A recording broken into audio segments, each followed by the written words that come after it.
Hope everybody's having a good weekend here.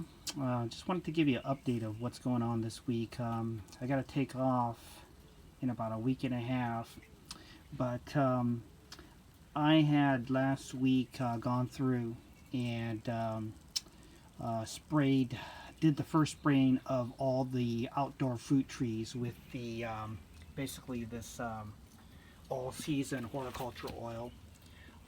This one here is the Horticultural Dormant Oil Spray, and that's the first spray you'll do, and you'll do it before springtime.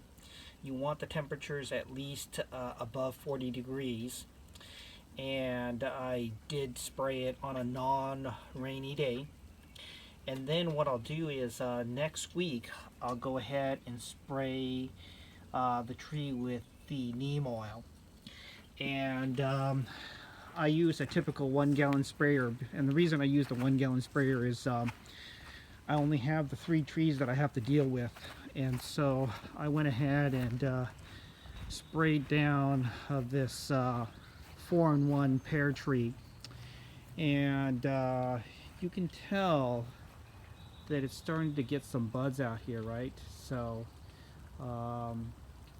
the buds haven't broken yet, but they're really close to. You can actually see, let me take a look here. I think this one's probably the best. So you'll notice if you get really close here, you'll notice this first one here, the buds are about breaking. And so the rest of these, it's interesting. This branch here, I forget which variety this one is. Let me actually look for it. Okay, this one is the Chojuro Asian pear tree, and this one does flower a little bit quicker than the other 3 branches.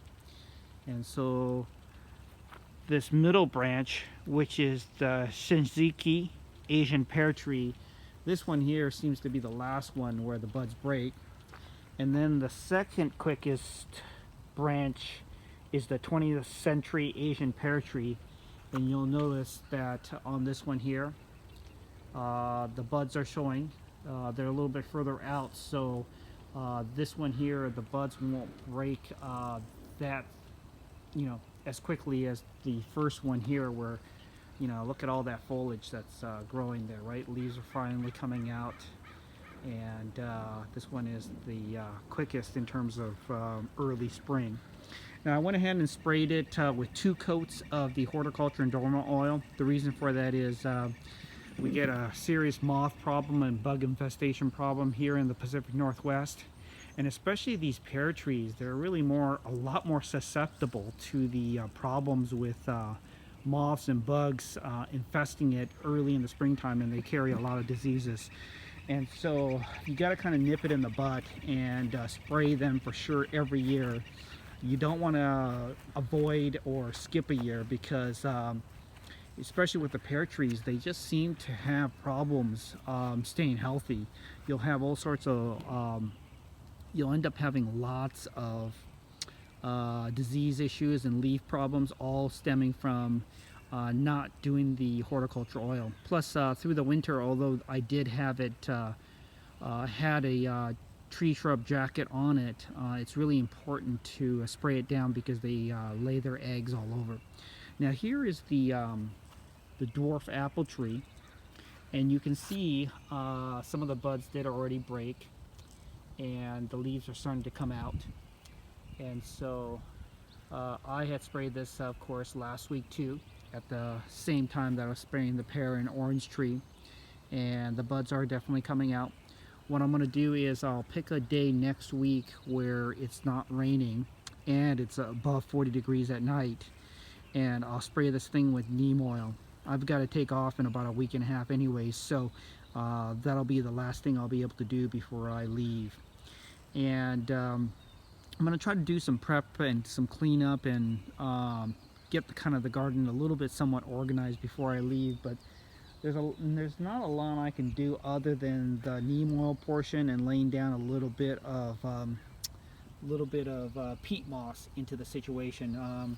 I've just got a lot of other things going on, plus I don't want to fertilize this or anything too much right now before I leave. It's still pretty cold out here at night on a given occasion, and although the buds are breaking, I don't want to hit it with any fertilizer until I return. I'll be just gone for 60 days. And then I went ahead, and because I had about half the solution in the 1-gallon sprayer, I went ahead and haven't had too many problems with the blueberry plants, but I went ahead and sprayed them too. Right now I put these blueberry plants, they grow better actually in pots than they do in the ground.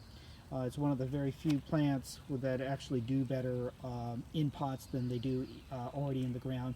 But I went ahead and threw them underneath this pine tree because it does get a decent amount of protection and shade, not only from the wind, but also it keeps it from from the soil in the pots to get oversaturated with water, because just like most other things, they do like the water and the natural rain, but they don't want to be swimming in water all the time. And we've been having so much rain here in the Pacific Northwest that I decided to give it a break. And I can definitely tell that soil is still damp on the top portion, but it's not getting as drenched like it was on the other side of the house.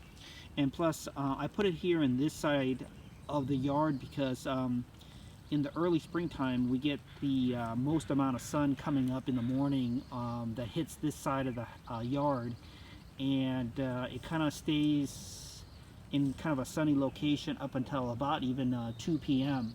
And so it's a great little area on a on a fortunate sunny day where it'll get a nice warm sunshine from the morning till almost midday, and then on top of that it gets a little bit of wind protection, along with it doesn't get as wet in terms of the soil. I did go ahead, and because I'm leaving soon, I went ahead because I'm leaving soon. I went ahead and laid about an inch of peat moss on top of the soil here, like I do every year. As you all know, blueberry plants love acidic soil, and so I wanted to give it a little bit of hit in terms of giving it the nutrients, but also giving the soil a chance to kind of reverse its alkaline situation and get it more geared toward a little bit more acidic levels. Now I will go ahead, and when I return I'll go ahead and hit those plants with a little bit of acidifier, and also do a little bit of a meter test, but I'm not going to bother with it right now just because I'm leaving soon. But that's a little bit of an update of what's going on this week and next week before I leave. If you have any questions, just send me a message. Talk to you guys soon. Bye bye.